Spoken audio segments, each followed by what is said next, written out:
We do have the breaking news of a shooting at an elementary school in Newtown, Connecticut. We know at least 3 victims are in the hospital at this hour in very serious condition. We know there was at least 1 gunman now confirmed dead. The school is still on lockdown. SWAT teams have been on the scene. Diane, the FBI and the Bureau of Alcohol, Tobacco, and Firearms have sent personnel to the scene. They describe it as a very active scene. One senior official told me that the shooter is dead, that 2 firearms have been recovered. Again, a large number of federal authorities are coming to the scene, which suggests that there is a lot to investigate, and they're being very careful about talking about victims. The one official I spoke to said that he had been told of at least 2 children who had been injured in some fashion. Again, they're trying to get additional information from the local authorities, who are the lead at the moment, before they start giving us specifics on those injured. No, nobody is giving us, no officials are giving us any information. There's a parent I know who happened to be in the building at the time, and she's pretty broken up.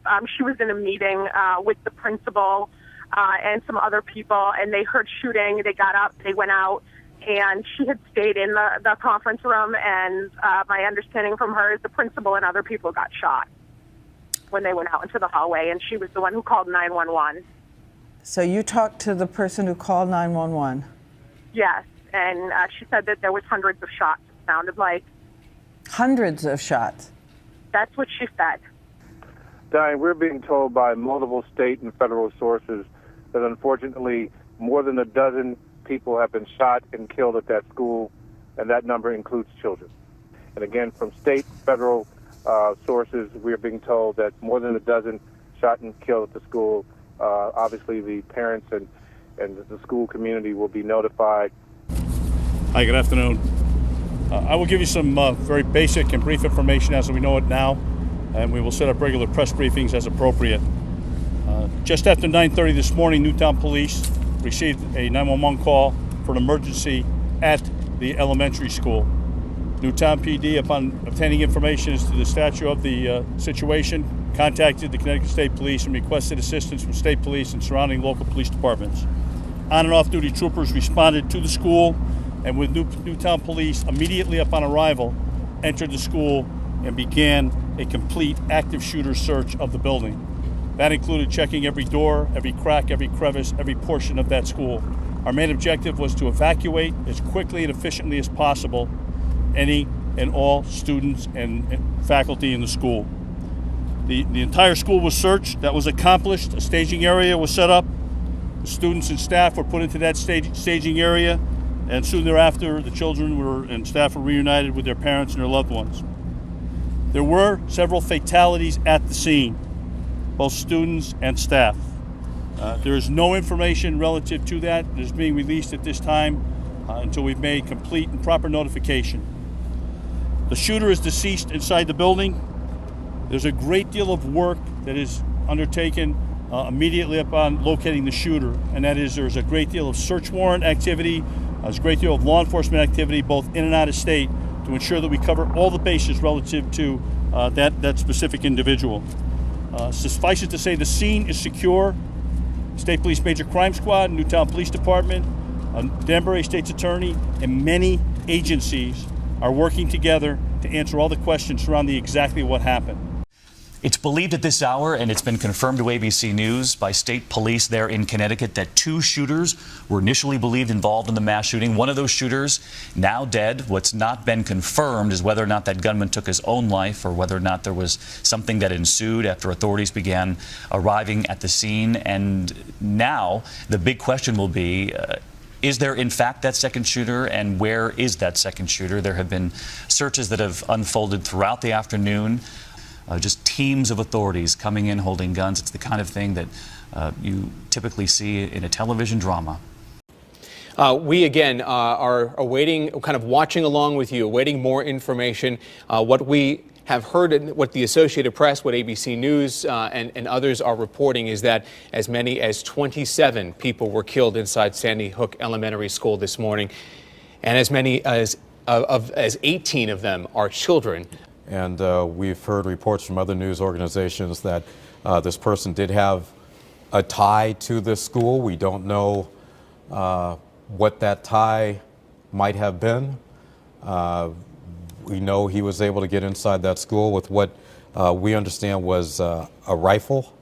ABC News is reporting that he may have had more than one weapon, may have also been wearing a bulletproof vest. And again, this is information that police at this point are not confirming. Other law enforcement sources confirming that type of information to ABC News, and we can only wait and see what Lieutenant Vance and others will eventually publicly say. You heard the press conference with Lieutenant Paul Vance. They are really not telling us many details as far as how the shooting occurred, what went on. All they would really get into detail about is the search, that it took a while for them to find the gunman. They say that the gunman is deceased. We were hearing that there were actually two shooters. A lot of people in the media upset trying to get that question answered, whether or not there was an additional shooter. The state police would not answer. They walked away immediately. We're hearing 27 people total, including 18 children. No numbers were confirmed. They really won't give many details right now. And a lot of people that did come up here to the staging area to get that information are upset because they want answers. All we do know is that there are a number of people dead, including students and staff. That's what Lieutenant Vance said, students and staff. He would not get into specific numbers. But again, we are hearing a number of different reports from ABC News, CNN, etc. And we're just going to have to keep waiting and listening and updating you with these press conferences. Hi, good evening. I just would like to restate some of the information that we made available earlier. We'll take some questions, but I must preface my remarks by saying this is an active, ongoing investigation. There is a great deal of work to go, and there is a lot of things that we cannot confirm or discuss as of yet. But shortly after 9:30 this morning, Newtown Police Department received a call for help at the Sandy Hook Elementary School here in Newtown.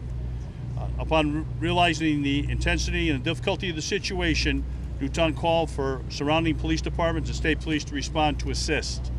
Upon arrival of law enforcement officers at the school, they immediately entered the school as we knew this was an potential active shooter situation.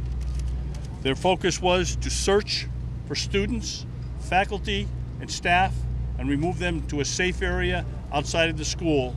They did search every nook and cranny, every room, and every portion of that school and accomplished that task. They took the rescue to a staging area to reunite them with family members. As has been reported, there were fatalities. There were 18 children that were pronounced dead at the school. There were 2 that were transported to area hospitals and pronounced dead at area hospitals. And there were 6 adults pronounced dead at the scene at the school. As the governor has reported, the shooter is deceased. Is deceased in the school. There's a great deal of work going on relative to that. That's the reason we have not identified him as of yet. And by that I mean search warrants, examination of areas of residence, employment, and any ancillary things that may be attached to the identity and to that individual. The scene has been secured. Newtown police officers, state police major crime units from both Western District and Central District have responded and are working with several agencies to process this scene. It is not a simplistic scene, as you can certainly understand. We need to establish identity, we need to document the entire scene, and simply stated, we need to answer every single question surrounding exactly how and why this incident occurred. As the governor said, we will be here through the night, certainly through the weekend, and we're not even putting a time stamp on this as to when we will complete this project. We'll work with the medical examiner's office. We have to establish positive identification. And again, there's a great deal of work that needs to be done here at the school. Again, as I stated before, this is an ongoing criminal investigation. We are limited as to some of the details that we can give out to you for obvious reasons. First, let it be stated that I've told you the number of deceased in the building, at the hospital, and at the secondary crime scene. It's our policy and protocol that we have to establish positive identification of those victims. That is a time-consuming process. That's something that's going to take a great deal of time. The medical examiner has already arrived in the scene. He's going to work very closely with us to expedite that and get that done as efficiently as possible. We had the State Police Tactical Team. We had K-9 teams out here. We certainly had Trooper 1 in the air, and it was probably to keep some of your helicopters away, quite frankly. But we had every possible asset came out to this scene the minute that this alarm came in, or this call came in, and it was certainly to do everything we could to protect certainly life and property. I just want to make it very clear that there were 18 children who were pronounced dead at the scene. There were 2 children who were transported to area hospital or pronounced dead at the hospital. There were 6 adults that were pronounced dead at the scene, and obviously the shooter was also pronounced dead at the scene. I'm not going to confirm the identity of the shooter. We're not prepared to do that yet. So we have a tentative identification. We're still working with that. So we're not going to confirm the identity and put that out there. We will identify the shooter at an appropriate time. Just for our investigatory purposes, it's not appropriate to do that right now.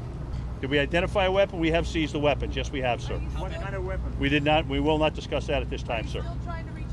Speaking to a senior law enforcement source, they have said that they've kind of worked through the confusion that the dead shooter on the scene at the school is believed to be Adam Lanza. His brother Ryan was taken into custody, and we've seen him leave the residence in handcuffs, but this apparently in New Jersey. Even there has been some confusion about the shooter's identity. Initially, reports surfaced that the gunman was 24-year-old Ryan Lanza. Now it appears that the shooter was actually his brother, Adam Lanza.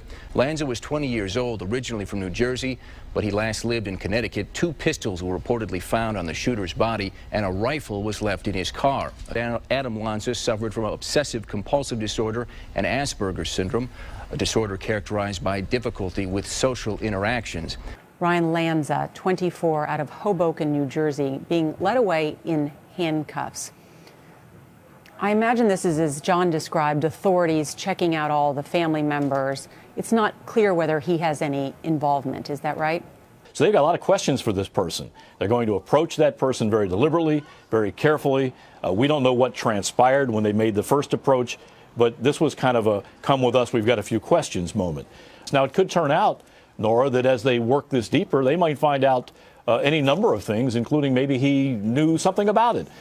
We're getting new information about this suspect, this alleged gunman. His name is Adam Lanza. He is 20 years old, was 20 years old. He is now deceased. He walked into the school at 9:30 in the morning. Authorities say he was wearing black battle fatigues and a military vest. He had 3 guns, a Sig Sauer handgun, a .223 Bushmaster, and a 9mm Glock handgun. We are told his mother taught at the school. But interestingly enough, she was found dead in the family home in another part of Newtown, Connecticut. Adam allegedly killed himself inside the school, and we have just gotten moments ago video of his brother, Ryan Lanza, being led out by police for questioning. Law enforcement sources confirm that the 3 guns used in this horrible massacre were actually registered to Adam's mother, Nancy, one of the victims. It appears they were purchased legally, and the 2 handguns were actually found inside the school next to the deceased gunman, and the rifle was actually found in the car that the gunman used to drive to the school. 2 other quick points. The suspect, Adam, we understand he was on the honor roll in 9th grade in 2007. That is Ryan Lanza. There it is, courtesy of our affiliate, WCBS in New York. That is Ryan Lanza. I believe he's 24 years old. He's the older brother of the man now suspected of being the shooter, Adam Lanza, who's 20 years old. There you see the police officer taking Ryan Lanza away. Their mother, Nancy Lanza, was found dead in the house in Newtown. And we are still waiting for all of these names to be officially released by authorities. They haven't done so yet, but we've been able to confirm this through several law enforcement sources.